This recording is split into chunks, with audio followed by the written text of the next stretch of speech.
వృషభ రాశి వారికి గురువు గారి యొక్క స్థితి సంచారము ద్వితీయ స్థానంలో ఉంటూ జూన్ 1వ తేదీన కర్కాటక రాశిలోకి వెళ్ళిపోతోంది. ఆ తదుపరి సింహ రాశిలోకి అక్టోబర్ 31వ తేదీన వెళ్తోంది.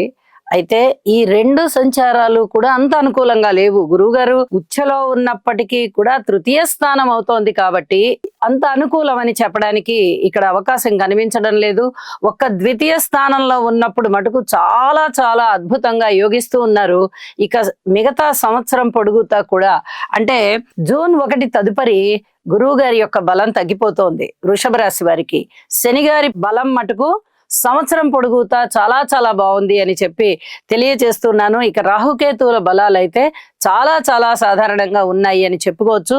కాకపోతే ఈ 4 ప్రధాన గ్రహాల్లో 2 గ్రహాలు ఎప్పుడైతే యోగిస్తూ ఉన్నాయో ఇంచుమించుగా జూన్ 1 వరకు అంటే ప్రథమార్థం అంతా బాగుంది. ప్రథమార్థం అంతా కూడా గురుబలం చాలా బాగుంటున్న కారణం చేత సంవత్సరం పొడుగుతా శని గారి యొక్క బలం చాలా బాగుంటూ ఉన్న కారణం చేత వీరికి అనుకున్న పనులు అనుకున్నట్టుగా